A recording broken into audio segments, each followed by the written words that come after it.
Good evening, everybody, and a very warm welcome to the Fifth Estate at the Wheeler Centre. My name's Sally Warhaft, and just before I introduce our guests this evening, if you're wondering why there is a fourth chair, it's not a ghost chair for the tobacco industry to promote balance.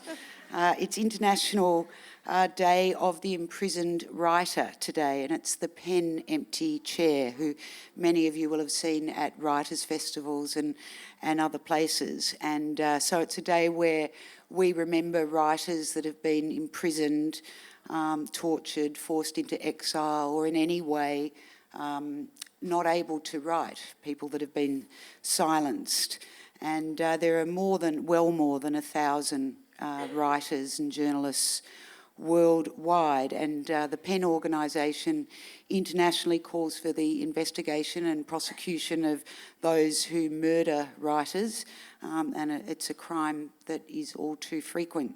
So the empty chair tonight is for a writer who can't share this platform, and his name is Behrouz Boochani, and he's a Kurdish-Iranian writer and journalist who's been incarcerated in the immigration centre on Manus Island for over 3 years for seeking asylum in Australia. And he's been granted refugee status but remains on Manus Island. And we remember his endeavours as a writer tonight on behalf of the Wheeler Centre.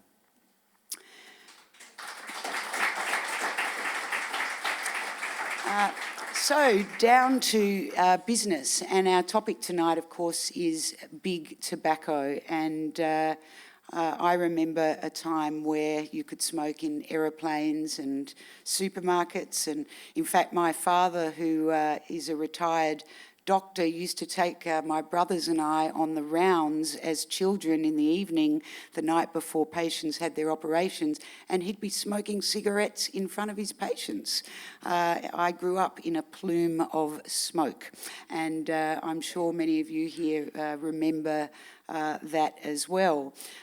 It has, of course, the control of tobacco and the way we now view cigarette smoking, particularly in Australia, has been one of the most successful policy and cultural changes in the way we live in this country. And it has, of course, an undeniably brilliant message, which is live. And yet, every single change has been very hard fought, and there's still a great deal that's going on. And the politics of big tobacco, I think, is something we don't really hear a lot about. And so that's the reason this evening we have these two very esteemed guests with us. And Nicola Roxon, of course, is the former Health Minister and Attorney General, the first female Attorney General, and I think the best ever qualified, from what I read, in the Rudd-Gillard Labor governments. And she retired from politics in 2013 and is now an adjunct professor at Victoria University's College of Law and Justice. Nicola has won countless awards and medals in Australia and overseas for her role in making smoking a much less appealing and much more expensive habit. And she's been described by esteemed people overseas as nothing short of a superstar in this area. So it's a great pleasure to have you here, Nicola.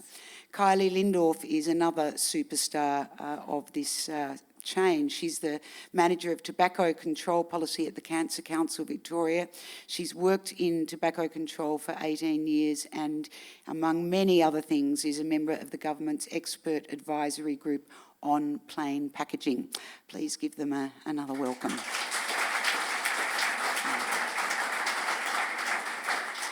I want to start by asking each of you, perhaps Nicola, you can go first, about the tobacco industry. I understand that there's the big four, but tell us what it means what are we talking about when we're discussing this industry? Yeah, well, I mean, big tobacco is called that deliberately because in Australia there are four players. They're all large multinational businesses. They because of that, are able to really bring their might and power and money to fight any sort of change that a government tries to make. And what we see is they actually do that the same way around the world all the time. So part of the interesting thing now, as plain packaging is rolled out in other countries, is to see exactly the same advertising campaigns being used by the industry to try and oppose it, and the same tactics. And so they're very expert in using all of their might to stop any country doing something. And it means that we have to be smarter working across national boundaries to share that information, because they work across those boundaries and we struggle to, because everyone focuses on their national issue. And both Kylie and I, in different ways, have been involved in trying to share that information, learning from people overseas before were things that we did, and then also sharing that again when countries are following us on the plain packaging. So, I mean, they're big players, they're highly influential. I think we forget in Australia that in many countries they are key lobbyists, they've funded political players. You know, the American Congress is held up with pillars that have got tobacco leaves, you know, as on their, you know, Roman columns or whatever they're called. So it's been a part of so many countries' history, and in many places they are not the outsiders that we've now been able to make them be here in Australia. So there's some interesting developments in other countries. It was easier to do something when they're such a pariah here, but in many countries they're not yet of that status. But people quickly find out how bad they can be. There are thousands of these employees. I mean, you don't tend to meet them, although I'm sure they're here tonight and we welcome you wherever you are. I mean, that's the impression one gets, isn't it? That they've got tentacles. They don't miss any opportunity to hear what's going on in order to find a way to stalk it out. Is that... Yeah, I think, they do have tentacles. They have very deep pockets, unfortunately, too. So they're willing to pay to have, you know, the best lawyers to take things to court, to drag things out as long as possible. And they have tentacles, you know, into governments in countries, into those types of organisations that Nicola mentioned, into intergovernmental organisations. So, you know, wherever they see a door open, they will slip in, and whether it's them themselves or they frequently use third parties. So they will fund third parties to do their sort of bidding for them and try and hide behind that. So in Australia, the industry were quite hidden until plain packaging, and they sort of came out fighting and swinging out into the spotlight for the first time in decades. And that was, you know, I guess an indication of how much that scared them, that they were willing to come out themselves. But certainly they still fund a lot of third parties, and they do their arguing for them, and that's in Australia and internationally. They actually fund countries directly too. So in the World Trade Organisation, where only countries can make a complaint, they've been quite open that they've funded a number of the countries that are still suing Australia. That complaint has not yet been, I mean, all the hearings are finished, but there's a long time. We don't know when that decision will be handed down, any time from now or another 12 months.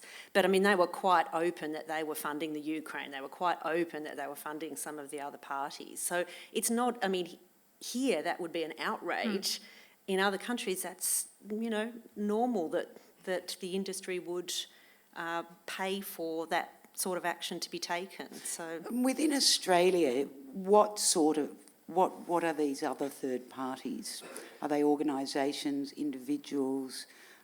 Well, I mean, my favourite one during the plain packaging campaign was this retail organisation that suddenly popped up and had, you know, advertisements and went, you know, to the media to say how terrible this was going to be for small shops. And, you know, some good work from investigative journalists very quickly uncovered that this was not a retail organisation that no one had ever heard of. It was actually the three big tobacco companies that had fully funded this as a front organisation. So they're clever at using proxies. Sometimes they're real, sometimes they're completely fabricated, sometimes they've got a very long-term investment, so they might have started them 10 years before to be ready for when a change comes. And it's really important to unpick where those influences are, because as governments, you've got to decide, is this a legitimate complaint, or is this a complaint where really they're just mouthing something that the industry has told them to say? We'll talk about the plain packaging shortly, but I want to ask if my sense of what they're most worried about in Australia right now is right, because true story, I got a phone call last week, unsolicited, late in the afternoon, and it was Australia's best known polling and research organisation asking me if I could spare 15 minutes of time to answer a survey. And I said, look, I don't really have 15 minutes. And then I felt guilty because as somebody who's done research, I said, oh God, what's it about? And he said, tobacco. I'm not kidding. And I thought, well, this event's been publicised for a couple of weeks. And I said, why have you rung me? Is this a random call? And he said, it's not entirely random. Well, his reason was, he said, you've been very cooperative in the past at our longer surveys, which is kind of true. Like, I've done one in the past 12 months, which was on the Senate reforms, and that really was random, and I was just so rapt to be asked, and I had 15 minutes, astonishingly. I was driving, and anyway, but I was very sus, and my mind was racing, and I said, look, I don't want to do anything to help tobacco. And then, of course, my brain kicked in, and I said, actually, yes, I do want to do this survey. And can you tell me a little bit more about what it's about? And he said, we don't like to say until the end. and I said, okay, well, I'll gladly do it. I'll gladly do it. The first question, I was knocked out of the rest of the survey, which was, do you or anybody that you live with work in the media? And I idiotically gave the truthful answer, and then he said, oh, look, we won't need any more of your time. And I said, hang on, I've just given you 15 minutes and I want my 15 minutes. And I said, I want to know what you wanted to know. And he said, look, he was the poor guy. And he said, look, I'm really not meant to talk about it if you don't compete. And I went mental and said, nah, you've asked me for my time. I want to know what it was about and who is backing it. It was British American Tobacco, one of the big four, and the survey was about illegal tobacco in Australia, which has, now my question is, forgive me, it's my very long-winded way of first, am I mistaken? Was it random? Was it just a really disturbing coincidence? More importantly, is the illegal tobacco the next big thing that the big tobacco is worried about? This is Kylie's favourite area. Okay, so they're not worried about it because they know, as we do, that it's not a big problem, but they're trying to make it a big problem. So every time we try to introduce anything in Australia, we can't do it because supposedly it will increase illicit trade. So we heard when plain packaging was going to be introduced, that would increase illicit trade because the packs would be easier to counterfeit somehow, and that would increase illicit trade. If we put the price up, people will go to illicit tobacco, health warnings. So this is a global argument they're making that anything to do with tobacco control is going to increase illicit trade. And, we're hearing it all around the world. It's not a big problem in Australia. The rates are very, very low of use, and because of plain packaging, we've done a lot of research just to see what did happen. It hasn't increased at all, despite what the tobacco industry will claim over and over and over again. They pay a reputable company, it's public knowledge, they pay KPMG to produce a report once or twice yearly, making claims that it's around 13-14% of the entire market in Australia is illicit. That means 1 in 6 cigarettes are supposedly illicit. It doesn't even pass the common sense test, yet they just keep saying this again and again and again. So they're trying to make it the issue. It's not an issue. And interestingly, KPMG is a known organisation, they're a credible organisation. They've actually put out press releases to say our research cannot be used in the way it's being used. So there's all these, provisos. Actually, all our work's just done on the assumptions the industry's given us. That's plastered all over it. But go to Canada while they're in the middle of their debate and they're quoting KPMG's work, just hoping that no one will say, well, hang on a second, KPMG has made quite clear that's not what they've said. So they're really good at picking out, and I didn't realise the couple of times when there were debates and something would run in the media which we knew was wrong, and it would get shouted down here quickly by our very strong media, but it had been on the front page, and I'd think, why did that newspaper do that? But two, what was the real game? And it was that 3 months later, it's in the UK as evidence of what's happened in Australia, not all the other stuff. So they're really clever about where and how they place a story, even if they don't think it's going to work in that market, if they can then use it in another market. So we have to constantly, connect with people to say, no, don't fall for that. It'd be interesting to know, you may know, Fiona, if the illegal tobacco, you say it definitely hasn't increased. Has it decreased though? I think it's stayed reasonably stable. It's difficult to get a really accurate estimate because, people get cold call and it's like, hi, have you bought illegal tobacco recently? And they're like, I think that's what was coming on my call. I'm probably not going to tell you, I don't know. But it's a bit like admitting to voting for Donald Trump. Yeah. Don't tell the pollsters, But there are other ways you can do it.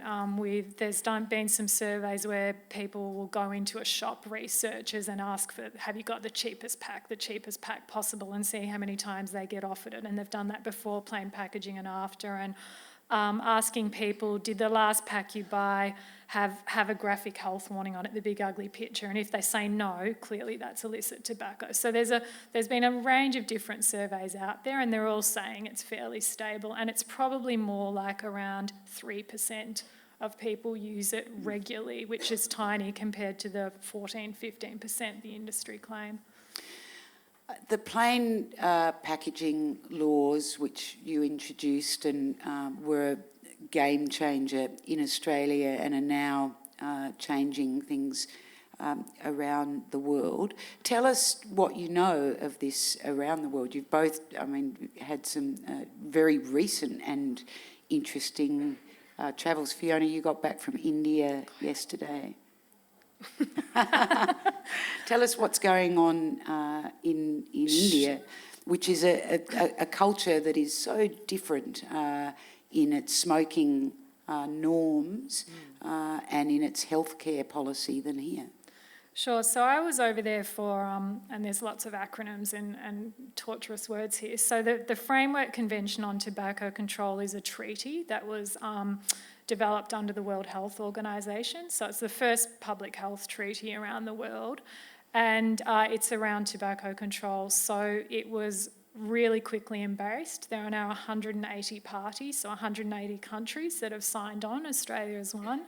And they meet every 2 years. So this was the latest meeting just last week in India that I was at. And they cover a whole range of tobacco control issues. But there was a report released during that time by the Canadian Cancer Society around what's the progress is on health warnings and plain packaging. So we now have 4 countries that have fully introduced all their laws around plain packaging. So Australia, the UK, France and Hungary.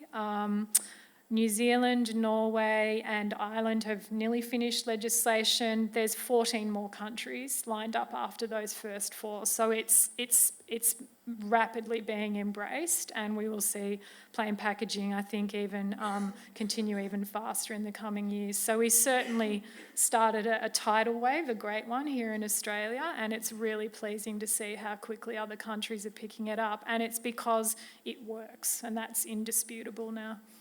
Tell us a bit about how you went about doing this and what you confronted with the tobacco industry, just to refresh us. Look, I feel some measure of guilt because I get a lot of credit for, being the minister that introduced this, but to be honest, in Australia, it was a no-brainer that it was the next thing to do. I'd get over that guilt, because Nicola. a whole lot of- You get enough flack when you guys muck up. That's true. Take the I mean, credit. I'm happy to claim it. Really, my point is because we had 20 or 30 years of really good tobacco control measures already in Australia, and we had really good cancer councils and health advocates and informed media, deciding to do the next logical thing was much easier in a country like Australia than it would be in a country that hadn't done all those other things. I'm not saying others now have to do it slowly. They can implement a whole lot of those things together. But, we did have people knew what to look out for. The media knew how to call out the industry when they did something wrong. I mean, it didn't stop my mother being worried that taking on the big tobacco was a dangerous thing to do. I think she's seen that Russell Crowe movie too many times or something. But, I mean, so... Really, I didn't know anything about plain packaging before I was the health minister. I knew about prevention, and we'd committed to what we could do in prevention, more at the front end than the picking up the pieces in the health system. And so I asked for an expert group to be set up, asked them to give us a list of recommendations. That was the first time I had seen plain packaging recommended. We thought, that sounds like a good idea, it's interesting, and actually, compared to a lot of things, it doesn't cost a lot of money to implement. We can see how it will work. Then, of course, the industry went hysterical that was even in the list of issues. So it's not that hard to work out then that's the thing that you really need to do. So, I mean, I think they must regret their silly handling of this. They made it easier for us in lots of ways. As soon as they gave a ton of money to the Liberal Party and that was uncovered, then the Liberal Party that had been dithering about whether they'd support it said, of course we'll support it, we can't be bought. So the industry embarrassed them into supporting our measure. I mean, when you think about it, some of it was crazy. But I mean, I was really clear, there was really good research that this would have an impact. There were really good groups lined up to be solid behind us in taking this action, which governments need. I get frustrated when people criticise governments for not doing things when they're not providing the fertile environment that can enable things to happen. So we all have a role to play in that.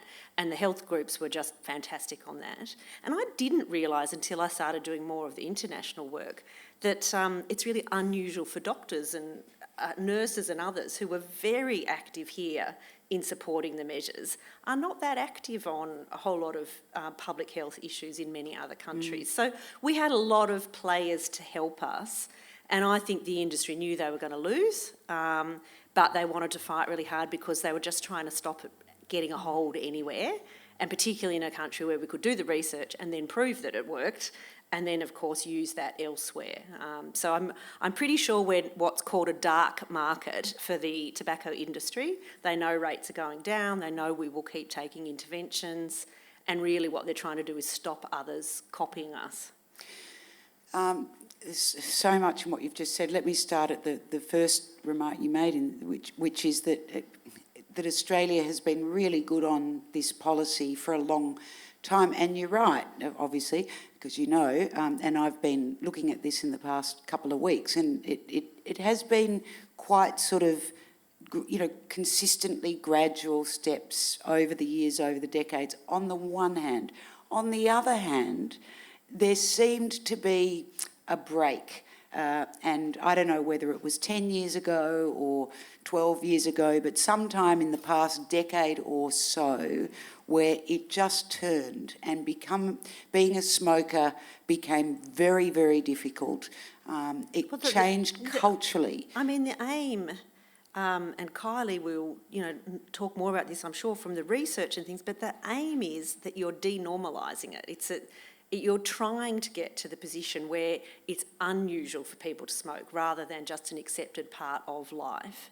And that's been social change that happens over generations. And I think we're at that tipping point. People say 10% is around that position where it is really, abnormal sounds wrong, but it is not the normal or acceptable thing to do.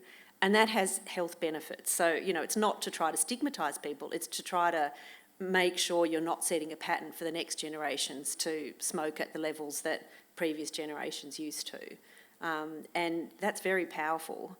The thing that worries me, might be of interest to the audience, is, Africa is a country where smoking rates are so low, really driven by poverty, and we know all this stuff about tobacco now, we know all the risks. What can you do in countries like the African countries to lock in that low smoking rate so that increased economic empowerment doesn't also increase all of the health risks that we're seeing, particularly in Asian countries? And it's really tricky because they haven't had that whole history of denormalisation. It's just been something that's not been affordable and therefore is, a long way down the line of things you would spend money on. But we don't want to see other countries go through the problems that we've had when we now know so much more about it. So what do you do? What is being done in places like Africa, Fiona? Is that something? Well, you develop a treaty under the World Health Organization and you get a lot of parties to ratify it, which is what's happened. And the Afro countries were there out in force last week, and there were some very, very strong interventions. A couple of countries clearly had either paid tobacco industry reps there or they'd paid the people there to do their bidding. But the African region, the Southeast Asian region, our sort of Western Pacific region, particularly the Pacific Island countries, they do not want this to happen. And that's why the treaty was developed, because it recognised that as countries like ours shut down the industry, and we became that dark market, and Europe, Canada, etc., that the tobacco industry were just like, well, we'll hang on there as long as we can, but hey, the whole of Asia and Africa's open, in we go. And they have gone in with the worst of the worst advertising campaigns, giving out free cigarettes at youth music events, sponsoring things left, right and centre. It is exactly what Australia was like 40 years ago. Tenfold over because there's social media, etc., etc. So you would be horrified to know some of the things that they are doing there without even blinking their eyes in terms of trying to recruit youth smokers and particularly women smokers in cultures that women haven't been smoking. So it's the only downside of not having PowerPoint in this sort of format, because I think people will be quite shocked when you see a picture of a young East Timorese boy who's bought his pack of Marlboros and you get an MP3 music player with it. Oh, no, we're not advertising to young people. Or the sort of Middle Eastern advertising to women, part of your rights are to be able to smoke. It's something that you've liberalised. And you just think it's really depressing that can happen and that the industry is so good. I mean, the campaigns are clever. And, I think we have an obligation to try to play a role in that as well. Because it's one thing to be the first. What really makes it a movement is when you see the second, third, fourth and 20th and 30th country doing this. So we're seeing that now with graphic health warnings. We've got a bit further to go with plain packaging. But, taxation, restrictions on sponsorship, declaration when you're lobbying, all those sorts of things, very difficult to do in countries if there's no structure in place to have those things exposed. And that's kind of what the treaty does. That's what the treaty does. So the idea is the first few years of the treaty were developing guidelines for countries. So if you want to introduce tobacco taxation, here's how to do it. If you want to introduce smoke-free laws, here's your kind of template for how you do it. So all those guidelines have been developed, and we've seen a massive increase in countries implementing smoke-free areas, which is fantastic. Health warnings, we've gone from about 20 countries that had them, we're now over 100 countries. So the idea of the treaty is to bring everyone together, to learn from experience from other countries, and to really support those low and middle income countries that don't have the experience and are really struggling with tobacco industry interference, to say to them, hey, we're here to help you and we'll do all we can. So that's the idea of it and why the treaty was developed, because we could see that this tobacco epidemic was about to explode if we didn't get in and help. Is there a country that is surprising in its demographics and so on that is pushing back with more success than you'd expect, or not especially? Well, I mean, I think the fact that Australia... and Kylie and I were just saying beforehand, the fact that France is going to be the second country to introduce plain packaging, everyone's like, you have such an image, and that the smoking rates are high in France. And the fact that they've really gone with this, I think, is a surprise. I think there's some Asian countries that are further ahead than people imagine, like Thailand has done really well. India, Singapore, these countries are now really starting to embrace that. I think the thing that is surprising to me, maybe not when you think about it, but the fact that America is actually one of the real laggards is sort of surprising, but not in other ways. And China, if we could get a big change in China where actually the government owns the tobacco industry. So there's a conflict, but in the way of the Chinese, there's also the ability, if they wanted to make a change almost immediately and have a huge impact on a really big chunk of the world's population. So there are some that have been quicker than you would expect and others that are slower. I mean, I had a view that the Scandinavian countries would be much quicker in this because there was all those nanny state arguments here, and, they're the perfect nanny states, and you expect them not to worry about government regulation. But actually Denmark and Sweden, they have their own industry, they have a queen that smokes publicly at events, all these things that are difficult to tackle, and they're further behind than I expected them to be. But Kylie, you've seen other countries too. They're the ones that I was surprised are either behind or ahead where I thought they might be. And yeah, I think Thailand, Brazil is Brazil's definitely sort of further ahead than you might imagine, but they've got problems as well. And, Nepal is about to have the largest graphic health warnings in the world. That's fantastic. So, there's countries that are really trying to tackle this head on. It absolutely takes political will, and it needs political leaders. Like we had when Nicola was here, we wouldn't have got plain packaging through without a health minister that was willing to say, we are going to do this. I know we're going to end up in court. Bring it on, let's go, let's do this. And increasingly, unfortunately, the industry are using legal tactics, and they are taking countries to court, and countries now, I think, just realise that that's the way they need to go, but they're willing to do it, and they're seeing countries like Australia win in those fora, and that encourages them to keep going ahead. But it does have a chilling effect. If you're a small country, actually that cost is significant. I mean, we had to decide as a cabinet that we wouldn't tell anyone how much money we had set aside. I mean, you never do this in government, things that you set aside for the legal funding, because we knew that the industry would just outspend us. That if they knew that we had 10 million or 20 or 200, they would just make sure they forced all that money to be spent, and then, we'd have to stop. So convincing people that we actually had to have different rules because it was a tactical benefit not to, all those things that luckily we had a lot of advisors who made us alert to these early enough for us to be able to plan properly. And you got awarded the costs when you won too. Yeah, very sweet to have that happen. That won't happen even if we win in the World Trade Organisation, which I think we will. That's not a remedy. So they can still make it really difficult.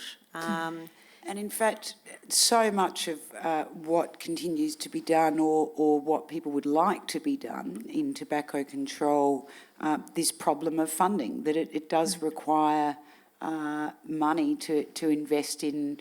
Tell us, some of the range of ideas and programs that we're not seeing because the funding isn't there.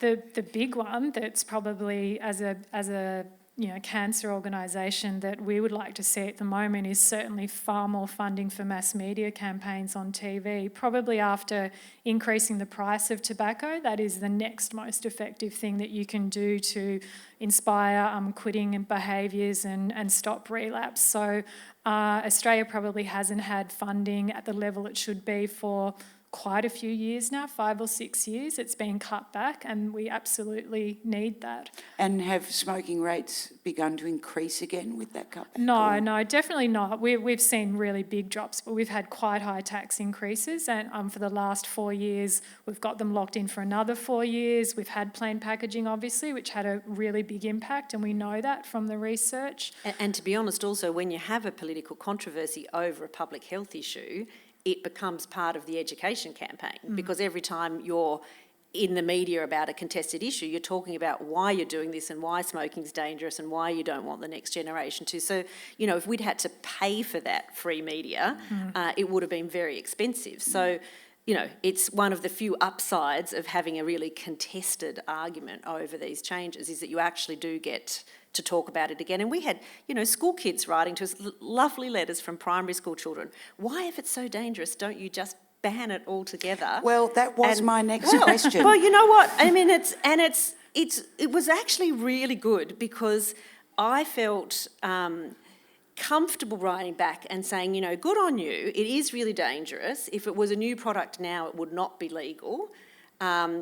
However, this is the fight that my generation of politicians is having, but you guys can have that fight. And we've seen, I mean, Tasmania is the first jurisdiction to seriously talk about whether we could have a tobacco-free generation. So this is a concept where you say, okay, today in 2016, you have to be 18 to buy tobacco products, but in 2017 you have to be 19, and in 2018 you have to be 20. And so you have a point at which you phase out. Now, I don't think there's political space yet for that, but serious people are seriously talking about it. And, you know, in Tasmania where their whole clean, green, you know, non-GMO sort of vibe, for want of a better description, maybe it is a place where it can test something like that. I think those ideas around. And the other big idea, of course, is tobacco divestment. So working on campaigns to stop organisations like our superannuation funds investing in tobacco shares, because mostly people don't know. Well, this was the reason, the event tonight, the reason I wanted to have this event tonight was reading a profile in The Guardian about a woman called Dr. Bronwyn King, and I'm sure, I mean, I'd never heard of her. She's an oncologist at Epworth Hospital, an amazing woman, absolutely remarkable young doctor who found out by chance that the super at Peter Mac and was invested in tobacco and made it her mission to what do you call it, divest of this, and is now travelling around the world. There's a French insurer, I think. Yeah, so AXA, massive French, the biggest European insurer, has divested because of billions of dollars because of her work. It's a really exciting campaign because it's, you know, it's not the public health facing part of it, but if you actually starve these organisations of enough money, and obviously it needs a lot of scale, then a product, I mean, there's no social utility in smoking. Unlike almost everything else, and there's plenty of other things that people may not want to invest in, but there's usually at least some flip side to why these products are used. In tobacco, there's no upside. So really the argument about divesting when it's only can cause harm, and interestingly, she says a lot of businesses divest because of the child labour components as well, that it's something that people are really worried about. So the kind of mix of reasons has become powerful. But still, I mean, all of you should actually ask your super funds, because you'd be surprised how many still do. I think 55 funds in Australia now don't, but that still leaves an awful lot that do. And that's largely because of this doctor, I think. We invited her tonight, but she's being a tobacco control superstar in Europe or somewhere, and couldn't make it. I mean, of course, once you hear this about your super, I mean, you're shocked for a moment, and then it's like, yeah, of course. What other areas of our life are we being infiltrated by big tobacco and don't even know? Well, look, I think in Australia it's actually now much less prevalent because we have a lot of restrictions and we have a much more open society than many countries have. So it's not as easy to get around it. I think from my perspective, and Kylie, I'll be interested if you have others, it's the manipulation of research that is the most common thing that I see happening here in Australia. You know, trying to create data that they will pretend is peer-reviewed and credible when actually it's an industry fund, you know, with the 4 organisations that they've told you to go and interview, and these sorts of things that we uncovered during our campaign. I suspect that's the most underhand thing that they're doing here. No doubt they are trying to still influence political leaders as well, but, you know, really, for all of the disagreements Tony Abbott and I had, he was actually pretty good on tobacco, a bit unwilling on plain packaging, but he was the minister that introduced graphic health warnings when lots of countries still hadn't. So I think across the political divide, it's not really acceptable to be influenced by the tobacco industry in Australia, you know, maybe with one Senate exception. But, you know, that's a different environment. I'm not sure that they're still playing everywhere else, but you've seen it in lots of other countries, but is there something else here? Look, I think it's probably what I said before, in that they're doing it through third parties still, definitely, through you know, sort of the liquor and hospitality industry, some of the restaurant industry, and certainly retailers. And one thing that I think we haven't thought about much in Australia, and it's up on my priority list, is that tobacco is everywhere. It's in retailers everywhere. And we often say it's more available than bread and milk, which is not just a throwaway line. When you think about it, it is. It's in service stations, supermarket, milk bars, pet, you know, absolutely everywhere.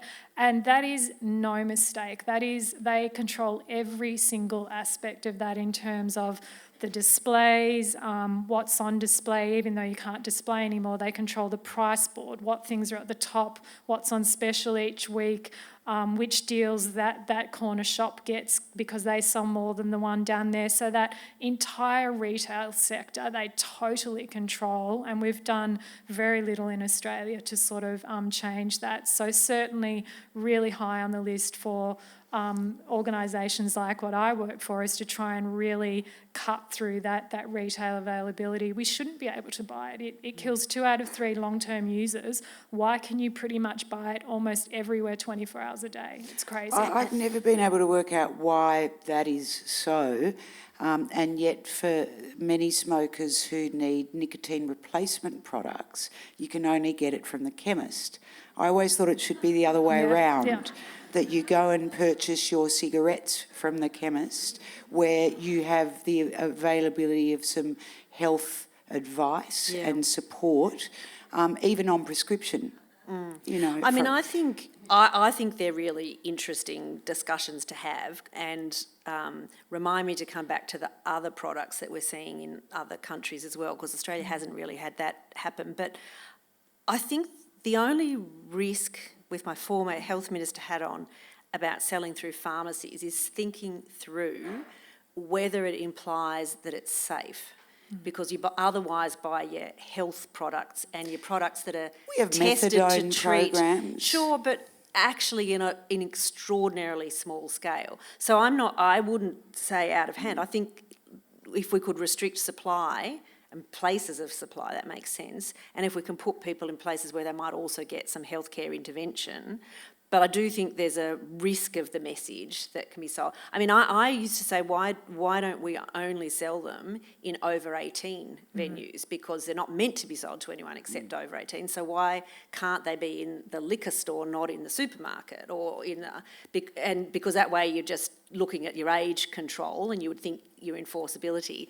I mean, others have said to me, but you know what? It's the big supermarkets who are the best at controlling that, because they've got a whole lot of other social licence. They want parents who shop there to trust that they won't sell to their 16-year-old or 14-year-old. It's the little shops that are often breaching. So, you know, every time you think through, sometimes the consequence is counterintuitive. But I think the big picture about how you narrow it down generally is something that's worth thinking about. Yeah, I really reckon if you had to go to your GP and get a prescription to buy cigarettes and then go to a chemist to do it, I mean, that is so uncool. It's been put out there. There's a concept called the smoker's license, and it is literally that. In order to buy this product, you have to go, prove you're addicted, and prove that you've tried everything under the sun and you can't possibly quit and you've got to go somewhere. So, there's certainly, plain packaging seemed extreme and completely unreachable 10 years ago, and here we are. So, how do we get to that really, pointy end of things is absolutely where we're all turning our thoughts now. You just mentioned a bunch of other products that we don't get. What are they? Well, I'm just interested that in some other countries that are introducing plain packaging, the industries are fighting really hard, like in Norway, to have snus, which is a product like a little pouch of tobacco that you put up inside your lip. So you can use it all day and all night if you want to. And that's how you get your nicotine. And they're saying, oh, well, even if you do plain packaging for tobacco, don't do it for this local product. It's just a Norwegian thing.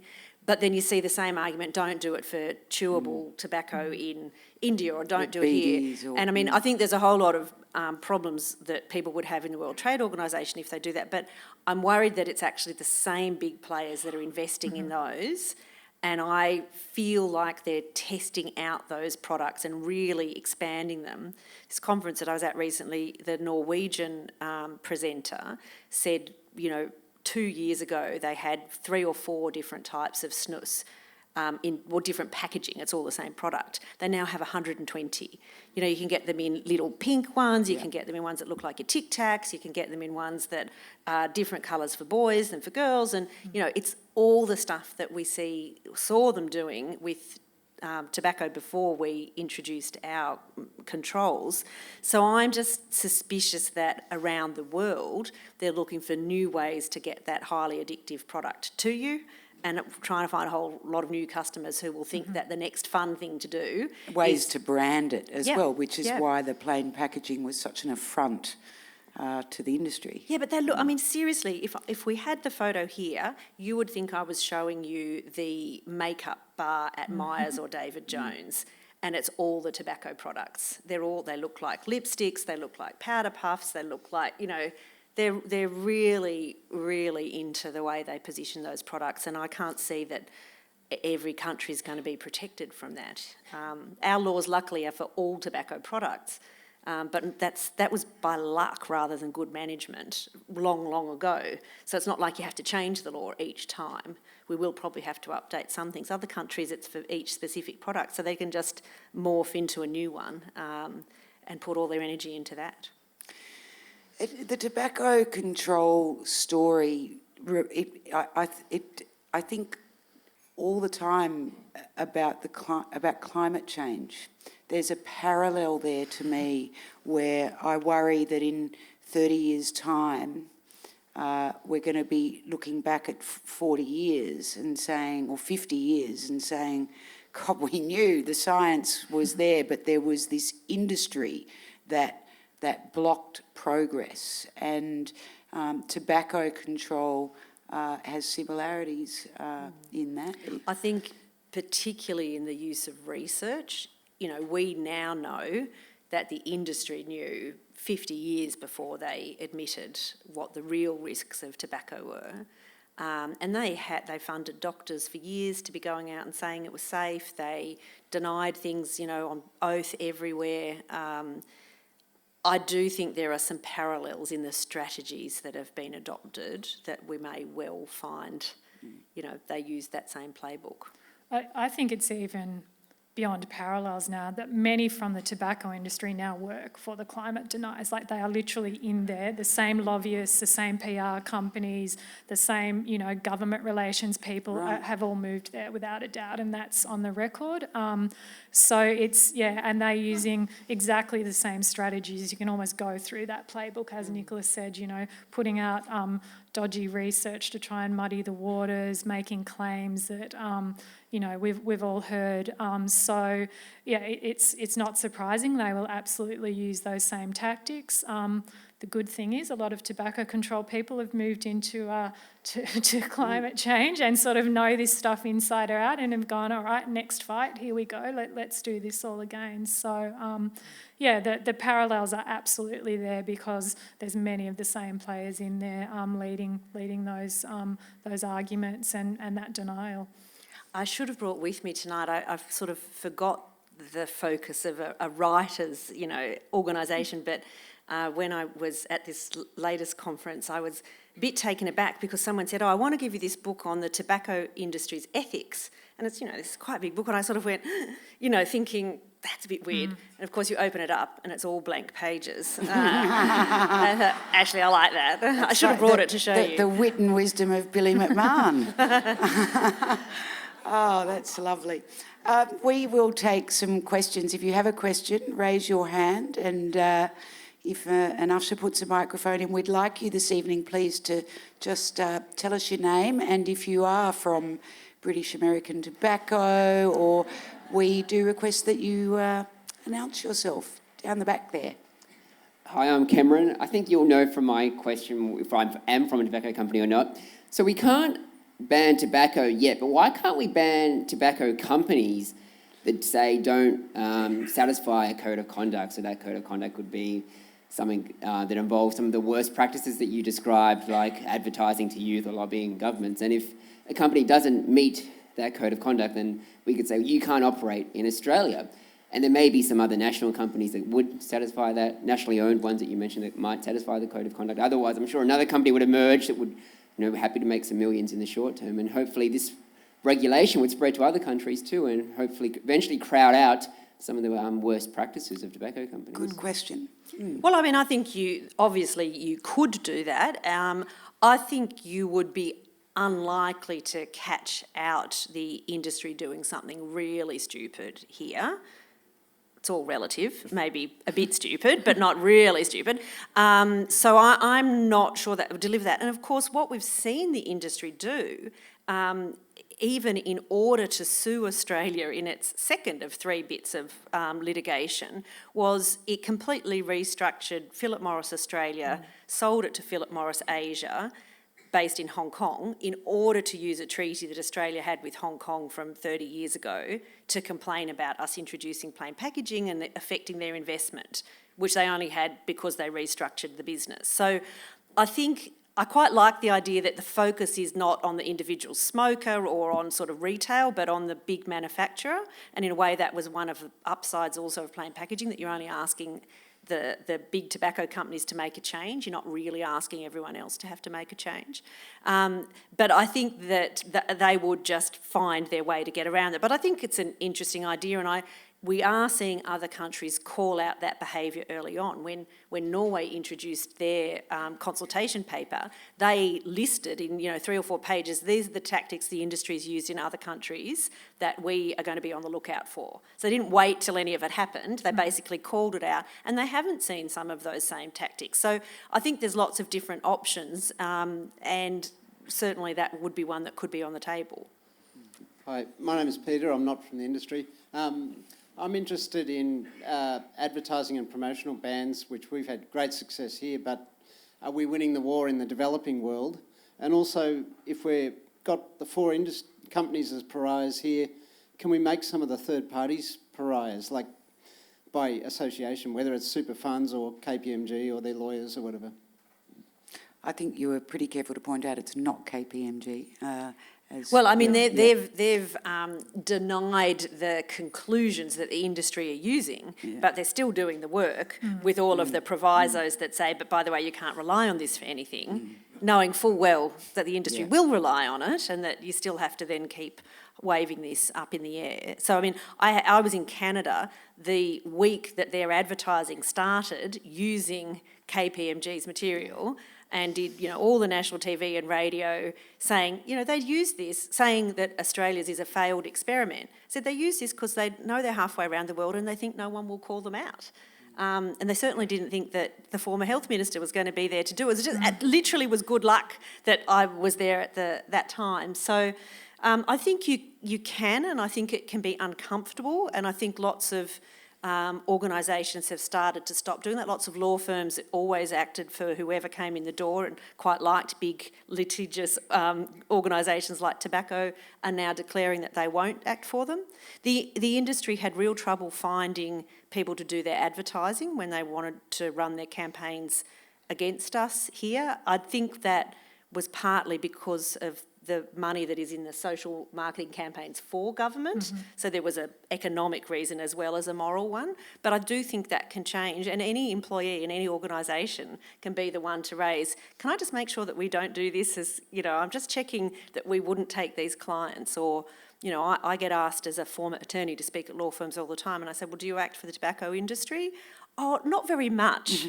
So it's okay, well, sorry, I'm not going to come and do some free event for you to market your business when you act for people that I am fundamentally opposed to. Now, it's hard because they probably act for a whole lot of other people that I don't necessarily like either, but you can make that point, and I think all of us have got some power to do that. Yeah, and I think globally, the Marlboro Man still rides in many countries. He's still up there on billboards on his horse, even though in real life he's died about 3 times over, literally, I think, the actor that was the Marlboro Man from lung cancer, unfortunately. But and that's why, again, it's that sharing of information and trying to encourage countries to just do the straight advertising bans. But one thing that absolutely struck me at the meeting in India last week was just the amount of tobacco industry interference that is going on in all these countries, either through third parties directly, and that countries are now realising they've got to stop, that they've got to try and put things in place. So there was, it was probably the overarching theme of the entire conference is how do we support each other in stopping this interference? What do we need to do? How do we uncover it? How do we expose it? And one of the what is still a draft decision is that they're setting up a knowledge hub that is about helping countries source that information around stopping tobacco industry interference. So it's an enormous problem. A review of the implementation of the treaty showed it was the biggest problem to why we're not implementing faster, and it's a long-term battle, but countries are trying to do the right thing both domestically and helping each other. My name's Derek, and I'm definitely not a fan of cigarettes or the tobacco industry. But I do really enjoy a lot of period drama, TV and films, and particularly, the ones that are around the Second World War, and you get things like the Cold War. And there's always lots of people smoking in that, and I've often wondered how they could get away with that, even how they manage the authenticity with the problem of appearing to promote cigarettes. And I just wondered what your views were on that. I mean, there are restrictions that apply, and yes, there has to be, some historical context. I understand that recently the rules in Hollywood have changed, and that we're seeing smoking in contemporary films again, which we didn't see for a long time. I must say I'm not really an expert on that. I know that we've had filmmakers here want to campaign for that, sort of like as long as everyone's doing the same thing, there's sort of the protection in numbers. But I'm not really up with the detail of the changes in other countries. Do you happen to know? No, I think it probably depends on is it historically within context or not, and often they might leave that up to the documentary or the filmmakers to decide whether they put it in, and many, to their credit, decide not to, even if it would have been historically accurate. So See, that's where I would argue with you and say you can't wipe out something in history. Yeah. I mean, there are. I have definitely seen a presentation with some countries where, so they'll have that with the historical setting, but then they'll have a big health warning. There's a requirement, if that's on the thing, to have the big health warning there. I know it is illegal for actors on film sets in most countries, or many, maybe not most, but certainly in the United States and Australia, to smoke real cigarettes. They're all fake. So that bit of your question I can answer. I mean, look, it's just so different around the world. And I mean, World No Tobacco Day, because the day each year, and the theme this year was to get ready for plain packaging, so that was great, lots of material. On that very day, the Greek health minister did a press conference smoking.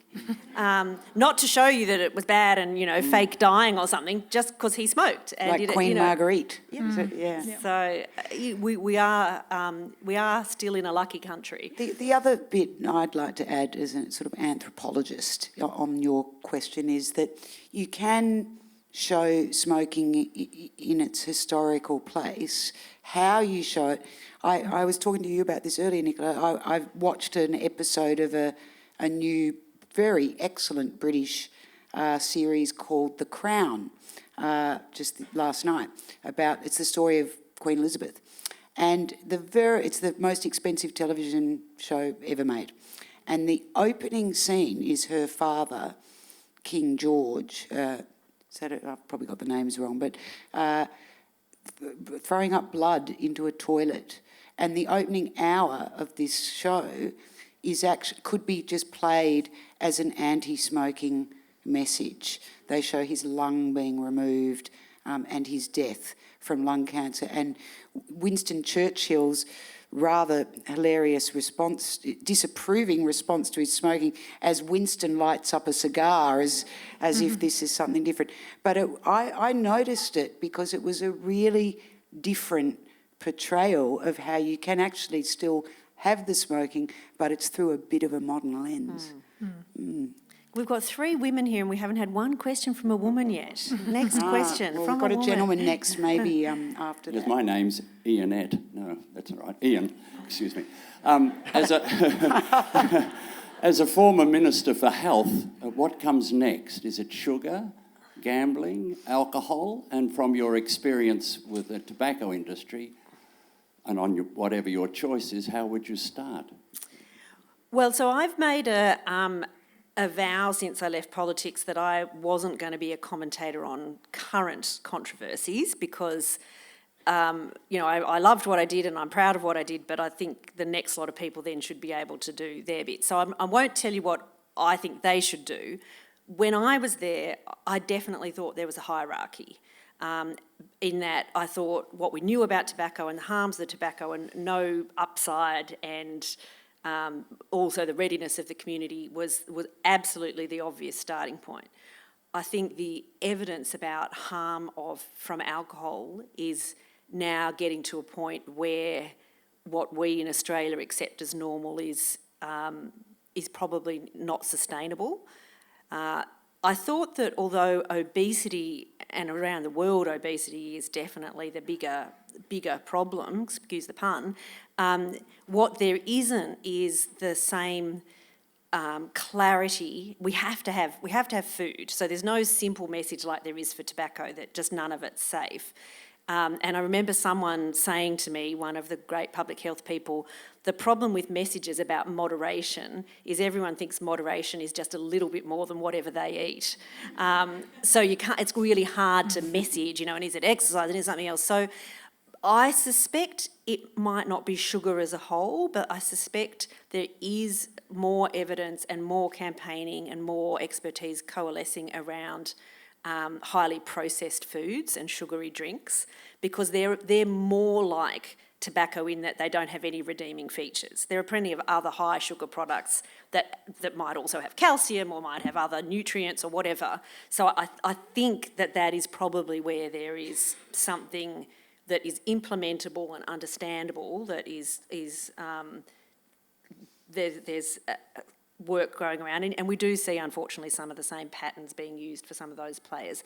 I think the whole handling the industry is entirely different in food because mostly the people that are making the highly processed products that might have no redeeming features are also making a whole lot of the other things that might be entirely or far less harmful. And so you won't be able to say they can't, be part of the discussion. And I think the way we handle that's really difficult. But as Minister, I found the groups that want to change there so disorganised because some of them wanted it to be about more exercise, some of them wanted it to be about less food, some of them wanted it to be about sugar, some of them wanted it to be about salt or folate. And it was, really governments do need some things that are able to be grabbed and to act on. They're not usually the ones that are the first instigators. So, Kylie, you might be freer to pick what you think the next thing is, but I'm not going to give advice to the next lot of people who will have to make their own decisions. And I don't know if there's kind of a priority list, but I think I would say that for each of those issues, so for harm from alcohol, sort of that obesity, that whole issue, and certainly gambling, there are definitely things we could do now if there was political will. There is enough research on certain aspects of all of those to act and to start to, chip away at those problems. So, I think there is a bit of an issue about, the advocates getting their messages right and working out what their major ask is. But I certainly think for each of those there are things that we could act on now. And I always said that if I did myself out of a job in tobacco control tomorrow, I'd firstly be the happiest person in the world, and then I'd probably go straight into anti-gambling because I just see so many similarities. One more really quick. Very quick. Oh, don't make your question quick then. Make your responses quick, please. I think Philip Morris and maybe other tobacco companies are developing other products. I think Philip Morris is going into food. Do you think that's because they are thinking the end might be near? Philip Morris owned Kraft at one stage, so I had this real issue about was I allowed to eat Vegemite on my toast anymore or not, and I had an ethical dilemma with myself every morning, but then they sold it off again. They're such big multinational companies, they have fingers sort of all over the place. But certainly as far as tobacco products go, they're definitely looking at different types of tobacco products. They're talking about reduced harm tobacco products that, they heat tobacco, not burn it, so therefore it's safer. And, we all remember what happened with supposedly light and mild cigarettes. It was a big fraud, and a lot of people switched to those products thinking they were doing themselves, saving themselves or being healthier, and it turned out to be a nonsense. So they're diversifying even within tobacco products, but also outside as well, and that's definitely something that we're alert to and we're keeping an eye on. Yeah, and if you're unsure about how they're doing this, you can look at the ads for cigarettes that some of you in the audience will remember, for Alpine with the girl in the bikini and the packets down the side of the bikini. You can find that exact same ad in the UK now for e-cigarettes. So they sort of haven't moved on from their techniques, they're just changing which products they are.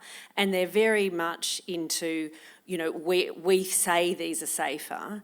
My opinion is, having lied to us for decades, we should have exactly the same constraints on every other new product until it is absolutely proved to be safe, not just believe the industry telling us that something is safer or harm minimisation. I think if you behave that badly, you're then allowed to assume, everyone else is allowed to assume that you're going to keep doing that, and you've got a higher level of proof that's needed. Sorry, you told us to be quick. No, but it's just so illuminating, and it's been a fantastic conversation. Just before we thank our guests, we've only got one more Fit the State for the year in 2 weeks' time, and it's Mark Colvin from the ABC, from PM, who's coming in. So it's booking really fast. So I'm just letting you know if you would like to get a seat for that. It's in 2 weeks' time. I also wanted to quickly mention that normally on the Fit the State, we would respond pretty quickly to something like Donald Trump being the president-elect of the United States. We did have an event on this, I think it was 2 weeks ago, and we were obviously seriously misled by my guest. And I know I was somebody who walked out feeling more optimistic that the result that occurred wouldn't happen.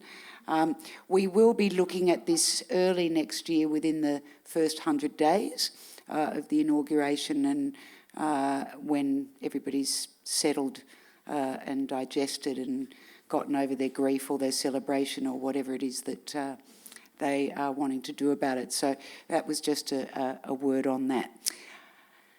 Thank you both so much for coming in and having this conversation tonight. Any big tobacco that are here, we haven't forgotten. It's not off the radar. And it's really a tribute to your work, Nicola and Kylie, and many, many others like you. So please thank Nicola Roxon and Kylie Lindorff.